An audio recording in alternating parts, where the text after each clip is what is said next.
Hey, welcome to Eating Enlightenment. Today we're going to be talking about body image and self compassion. We're going to be examining kind of the history of body image back from the 1950s with Marilyn Monroe, where she was more curvaceous, but as the decades go by, it gets thinner and thinner. We're going to talk about that pattern, as well as maybe some boring. If you don't like history, this is going to be boring. But we're going to also talk about our biological drive, how we used to be evolving towards being fatter and bigger, and the cultural and biological forces from a historical perspective that led to the forces that made Marilyn Monroe shrink into today's models, which are anorexic thin. We're going to be examining the history of body image, and the beautiful thing is that by seeing the history of body image, what has led us up to today, you will have more compassion for yourself. Learning this history is important because it helps you realize why that voice in your head isn't true, and also why it's so darn hard to just shut it out of your mind. That voice that critiques you, that doesn't look like the way you look in the mirror, that voice, and understanding these incredibly powerful historical forces that lead to the body image thoughts in your head being so stuck. Understanding that. This has 4 sections. We're going to be talking about 4 different articles that I wrote. At various points, I'll point up and there should be a link, or the links at least will be down below in the description. So if you want more information, whether it's about the historical trend of Marilyn Monroe, or the body image, or the 3 pieces of compassion, which we'll be talking about later, all of these have links that you can access down below. And with that being said, let's dive in.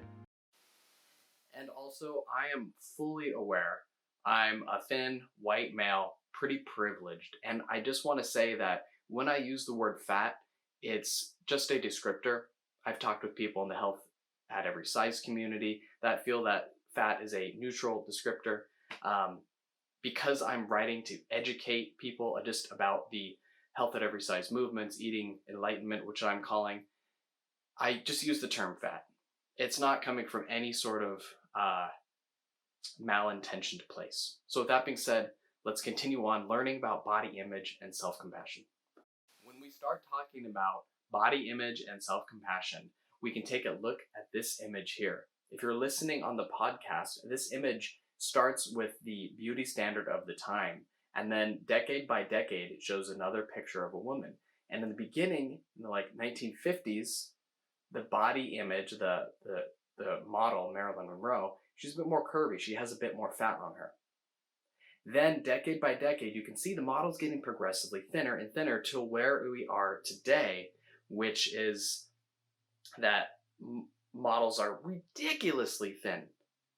And they only represent about 5% of the population. Only 5% of people look like these models. And so that means 95% of people don't. And this leads to this really sad situation. The scientists and researchers, Albert and Neff, now there will be a link to that in this blog article that goes more in depth about a negative body image. But this research study by Neff and Albert, they note that not living up to the body image, the cultural body image, is called normative discontent. It's normal for 95% of people, women especially, to look at the current body image, culture standard, and feel discontent with their own body. The same authors, Albert and Neff, they note that body image dissatisfaction is primarily caused by one's own internal thoughts. In particular, the thoughts that run in your head where you criticize your body instead of accepting it as it is. Now, this might seem like an incredibly ignorant statement coming from me. You know, thin, I'm not a woman, and I don't tremendously struggle with body image. I've gone through my own shame struggles, like they're ongoing. You know, I'm working through my own childhood stuff, but it's not particularly around body image. And so this might seem like an ignorant comment by me. Just accept your body. Just don't criticize it. And I realize that might seem ignorant, but what I'm asking you to do is tie this in to the global aspect of compassion. And we'll get into compassion later on. But for now, compassion you can think of as an alternative to how you relate to your thoughts. And compassion, especially realizing that it's not about you, that these patterns have been going on for a long time. Understanding that can help you be more gentle to yourself, to actually love yourself. Big words, love yourself, but to be more kind to yourself, to you know, instead of thrashing your body with an internal whip of fire, you're able to see that you're whipping yourself and stop it. So that's compassion. We'll talk about more about that later, but going into the history of body image. When we start to talk about the history of body image, we have to realize that for most of history, fat and being bigger was popular, was desirous, was considered to be more healthy, was a sign of social status. And that word social status is very important. We'll be coming back to that a lot in this section about the history of body image.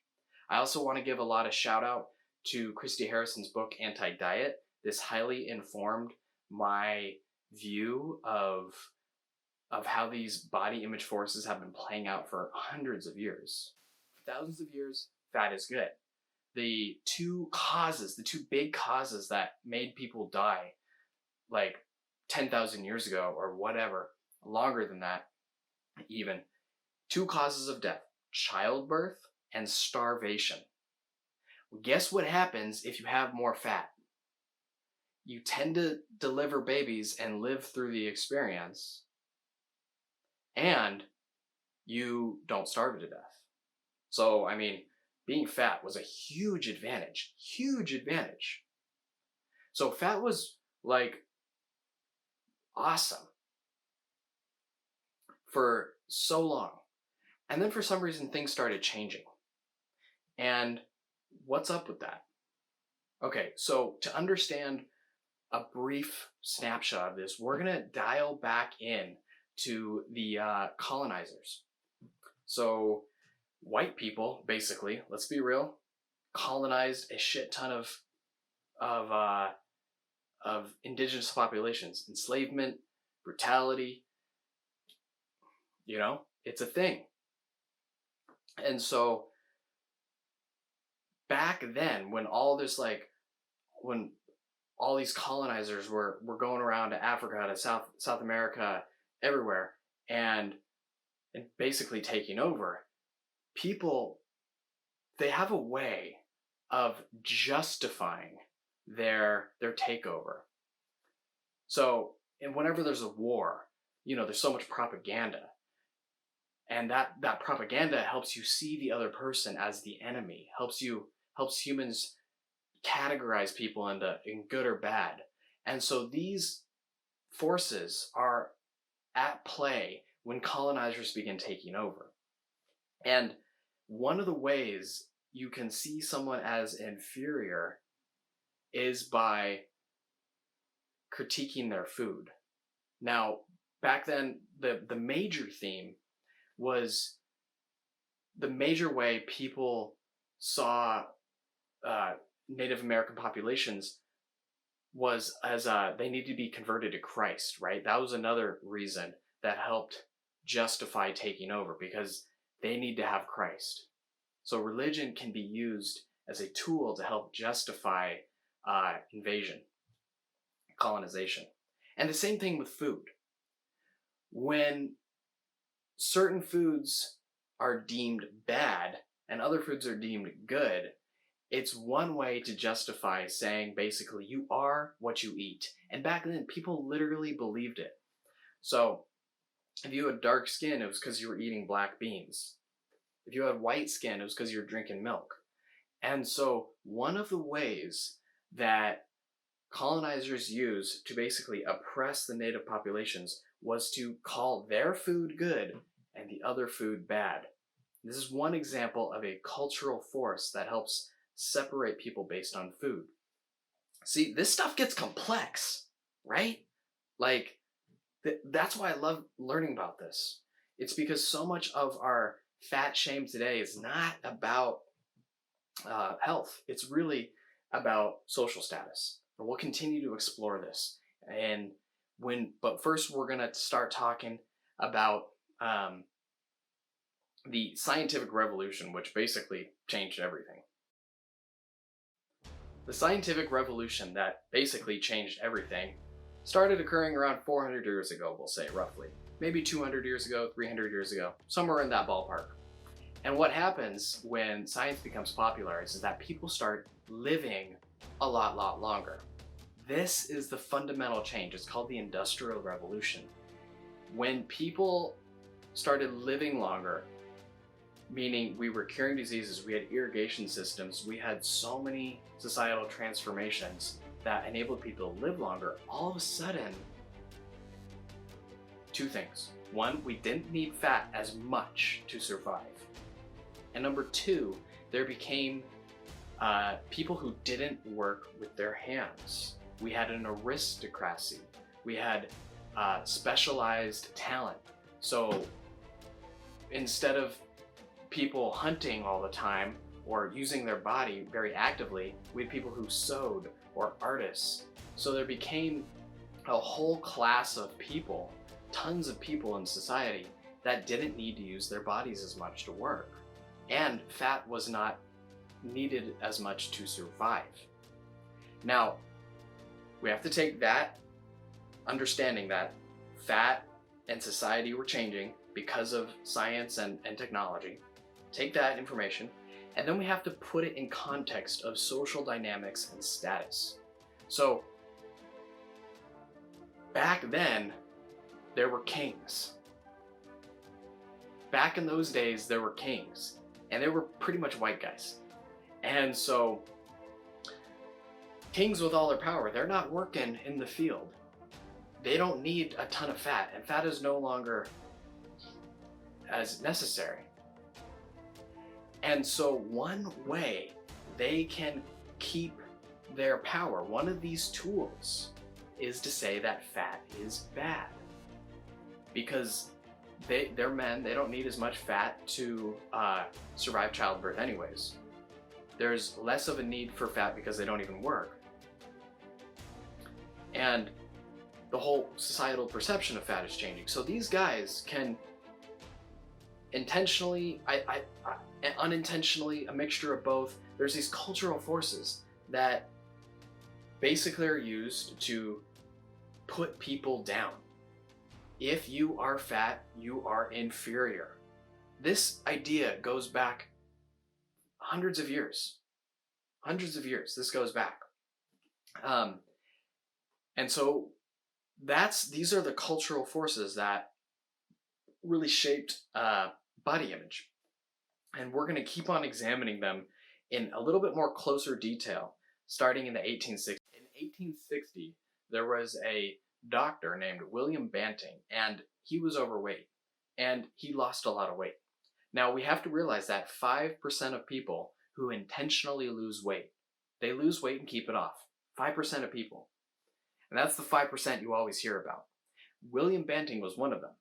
And in the traditional just do it mentality, which works for about 5% of people, he tracked his weight, he exercised, he basically only ate flour or like the most plain foods. He just ate so plain. So he's very rigid and controlling, and it worked. You're gonna get people that do the whole restriction thing, that, control their food intake and they lose weight. And that's what you hear about for the most part in every single diet program.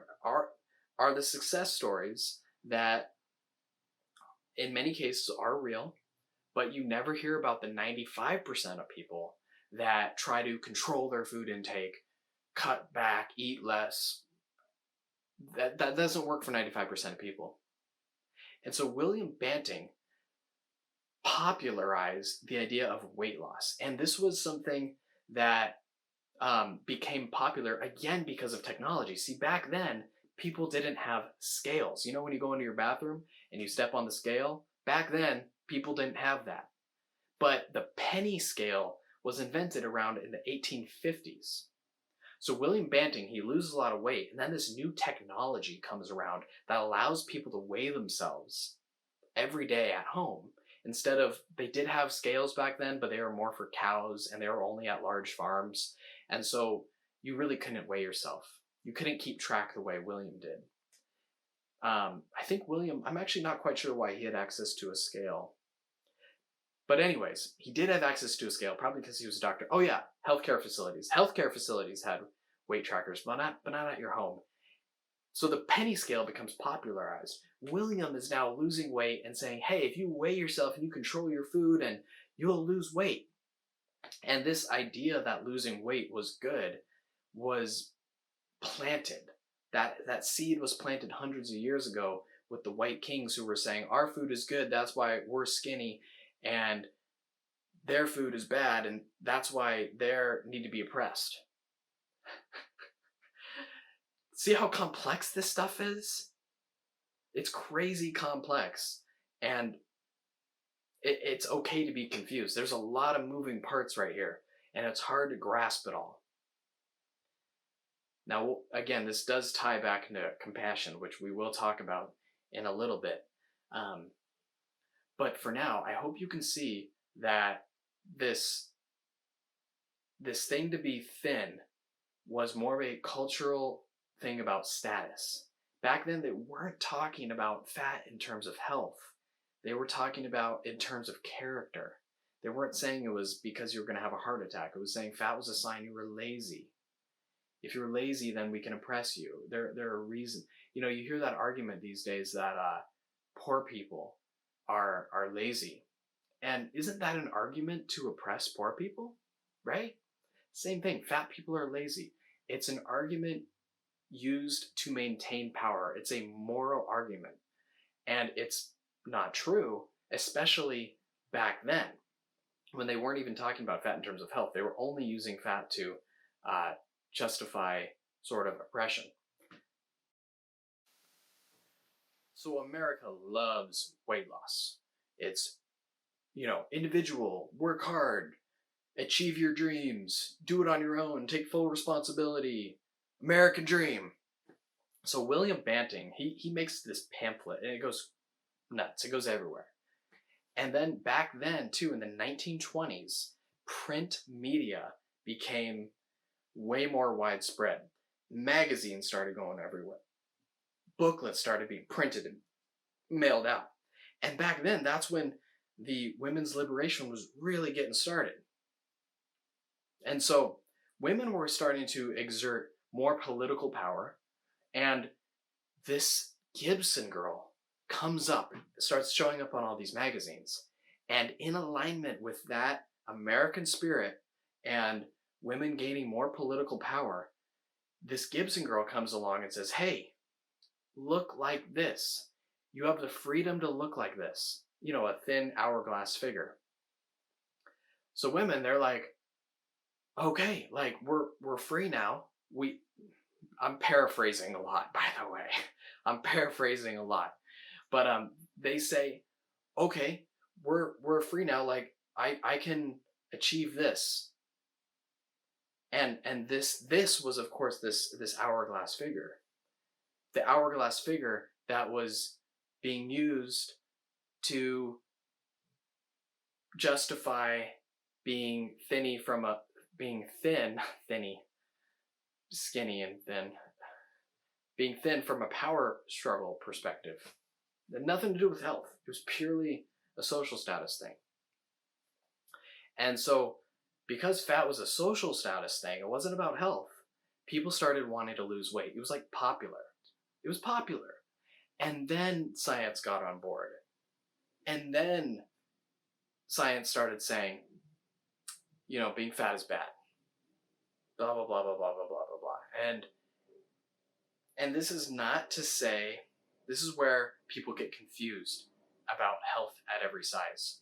So we're going to dive into health at every size next, and then we're going to talk about compassion. So the first thing we have to realize is that health at every size literally does not mean health at every size. There's a quote that I have from Linda Bacon, and she is credited with starting the Health at Every Size movement. She's a researcher. She's done a lot of programs for the government on her Health at Every Size program. It's been government funded. It's a established program for health. Hint, not weight loss. Although you might lose weight, but it's not about weight loss. Remember, it's about letting go of weight loss. We'll get into that in just a little bit. Here's the quote from Linda. Health at every size does not claim that everyone is at a healthy weight. What it does is ask for respect and help people shift their focus away from changing their size to enhancing their self-care behaviors. So they let weight fall where it may fall naturally. It's not that you won't lose weight,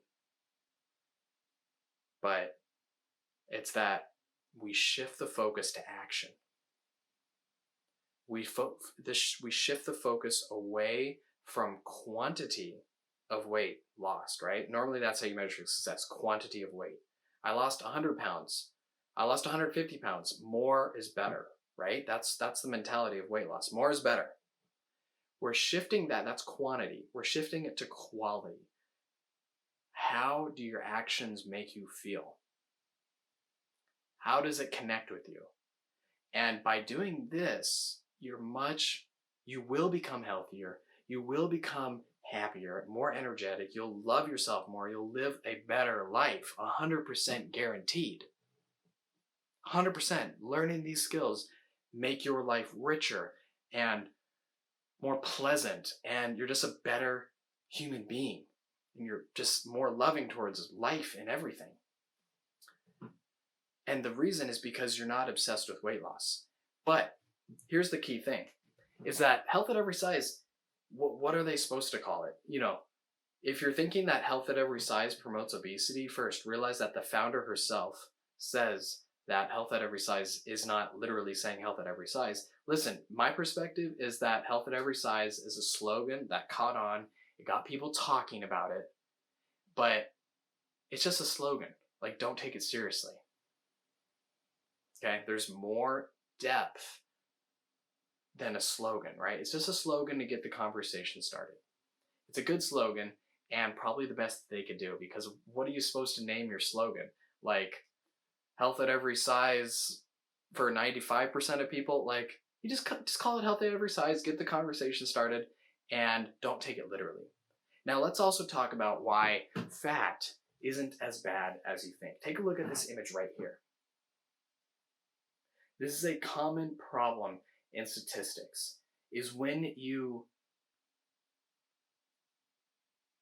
only see, for COVID-19, we're going to have false positives and false negatives. Some people are going to get tested and they will not, the test will show a false negative. They have the disease, but it doesn't get caught. Okay? And so we have these false assumptions. It's very easy. We humans, we love to put things in good and bad categories and keep things simple. And when we see fat, our eyes only go up, and we only see that fat is bad. That's what we think in our head. We've been programmed to think that for hundreds of years. Can you see the mess we're in? We've been programmed that fat is bad and that all thin is good. And that leads us to a fixed and narrow mindset. And eating enlightenment, it's about taking off the blinders, seeing past the bullshit that society has fed you for a long ass time, and realizing that there are fat people, quote unquote, who are pretty fine. Right? And here's what the honest truth is too. Eating enlightenment is an anti-diet movement. and this can be very hard, this is where things get messy. Intentional weight loss is gonna harm most people. It's great that Adele lost so much weight. And I don't even know how she lost it. So I don't want to enter into a huge commentary, but Oprah lost a lot of weight too back in the day. She gained it back. Okay? Remember, 5% of people are bless them. They can just count their calories, blah, blah, blah, and lose weight through restriction, through willpower. It works for 5% of people. But that's it. 5%. This is another bias that people have. Our media and the weight loss industry only promotes the people that work. You have to see through this. This is Eating Enlightenment 101. It's seeing past the bullshit that is out there. Listen, 5% of people work and their stories get magnified, but for 95% of people, it doesn't work. In fact, trying to lose weight intentionally backfires and causes people to gain weight. That's just cold hard science right there. That is fact. If these struggles were easy, then they wouldn't have lasted so long and impacted so many people. That's the second aspect of compassion. Can you see that? Can you kind of feel that? If this impacts everyone, then is it really right to shame your body, to look in the mirror and pinch your skin and say, "You fucking fat piece of shit"? Would you tell anyone in the world that? No. But why do you say that to yourself? When you realize that these automatic thoughts that come up in your head, they've been thought, these same thoughts have been thought for hundreds of years. They're automatic negative thoughts. Just because you thought that doesn't mean you failed. And this is where compassion really starts to get going. Because the first thing is, first of all, taking a wide perspective. The second thing is awareness and mindfulness and being able to catch your thoughts and improving your ability to catch your thoughts. And so what this means is that when you catch yourself in the mirror and you say, "You fat piece of shit," you're able to say, "Hold on a sec. Hold on a sec. These thoughts are not my thoughts. They're just the thoughts of my ancestors. They're the thoughts of society, but they're not my thoughts." So right there, distancing yourself from those hatred thoughts is a start of compassion. A start. Being aware of these negative thoughts and then being able to realize these thoughts are not my thoughts. They're society's thoughts, but they're not right. They judge every fat person as fat, and that clearly is they judge every fat person as unhealthy. It's clearly not true. And then once you take a look at a few more images that really demonstrate nicely how you can practice the third aspect of compassion, which is loving phrases, self-kindness, how you can take some of these body image thoughts and reframe them in a compassionate perspective that's based in truth. Okay, so these images are from my friend Marette. I'll link to her down below. And again, if you want to take a look at the body image in depth more, the history of body image, or even compassion, there are going to be links down below, so be sure to check those out. And if you haven't subscribed yet, please do subscribe. Or if you're listening to this on iTunes or the podcast, please just drop a 5-star review. It really, really helps me out. Okay, let's dive into some images about practicing compassion for body image. I just want to, again, address any sort of thought that you might have that says, all I do is catch my thoughts and realize that these aren't my thoughts, and then I become more passionate. You might be skeptical. First of all, I want to encourage skepticism. I think it's great.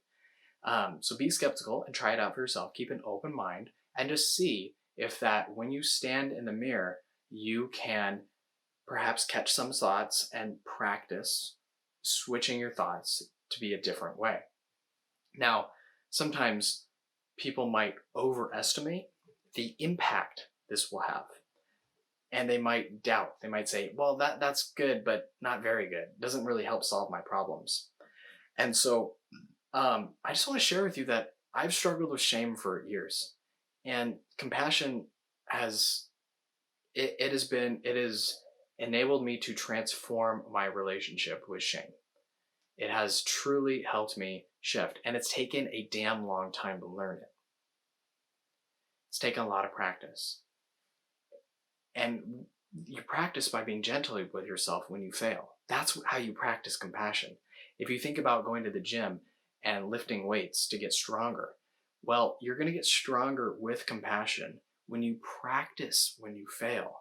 Because that's when you fail and feel bad and you want to beat yourself up for not being good enough, and you're beating yourself up and you failed at practicing compassion, that's when you practice compassion. That's when you practice compassion. And it's a slow thing to learn. So I want to be honest with you about, how much compassion is going to help. It's going to transform your life, but don't expect overnight results. And to really realize that compassion is, one of, it doesn't talk about, it's one piece of the puzzle. And this is a complex subject, and it's a journey.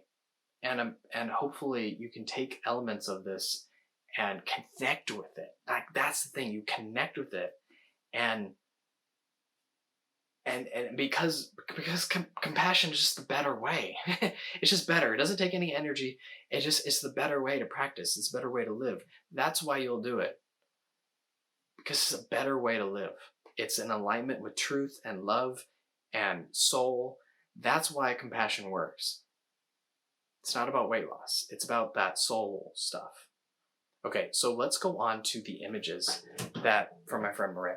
Okay, so the body lie is what other people say about my body exposes the truth. If someone calls you fat, hey, fatty. That's actually not about you. That's about how society has brainwashed people. When someone calls you a name, hey, fatty, they're putting you down. That sucks. And it has nothing to do with you.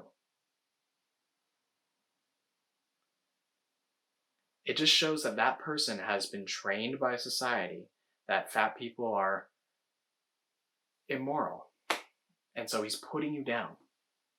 Or she. And so this is a hard thing to develop, this inner sense of security. You build this inner sense of security through compassion, by being gentle with yourself, by realizing that you are a safe place. You got to be the source of safety for yourself. If you go to yourself and yourself just beats the shit out of you, yeah, you are a fat, lazy fucking piece of shit. Well, why would you ever listen to your heart if your heart is beating the shit out of you? You got to be gentle. You got to say, holy shit, I'm beating myself up. I keep beating myself up. I've been beating myself up for years. You got to put your hand on your heart. You got to say, okay, whew, take a break. Holy crap, those thoughts are powerful. Wow, those thoughts are so powerful. They're society's thoughts. That's why I always fall for them. Holy crap, I fell for them again. That person fell for them too. He believes that crap too. So that's how you can kind of reframe someone else's comments about you. It's tough, but at least this is a partial solution towards really becoming a stronger person. And compassion and strength are related, by the way. Okay, so let's go to the next body image. The lie is resting means I'm lazy and indulgent. And then we can replace that thought by realizing that a more compassionate thought is just being like, we need rest. Humans need rest. I can't be on 24/7. I need to give myself permission to rest, and that will make me stronger and wiser and be a better partner and co-worker. And it's worth it for me to rest. You wouldn't believe the number of people who have so much resistance to resting, to just sitting down. And so oftentimes we have these thoughts that go through our head. You're weak. You're not being responsible. And so you get the key thing is to notice that all these thoughts are criticizing you. You know, the tone of voice. Listen to my tone of voice. You're lazy. You're lazy. You know, the compassionate, it's a really different tone of voice. It's saying, hey, lighten up. You can nap. It's seeing things from a bigger perspective. That all people get tired, that all people need a break. It's not just you.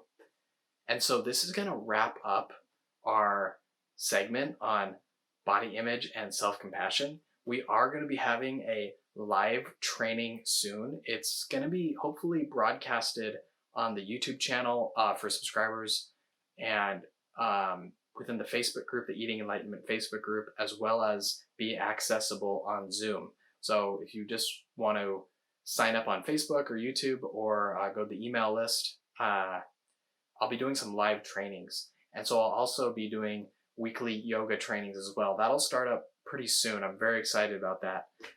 So we got some more fun things. And then finally, we're going to be doing a live training on self-compassion and body image where we sit down together and do a worksheet, and then we're going to have a lot of fun.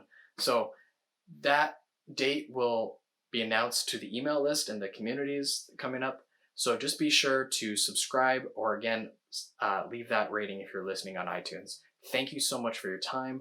I really appreciate it. Leave a comment down below. I will respond personally. Okay, have a good one. Namaste. Peace.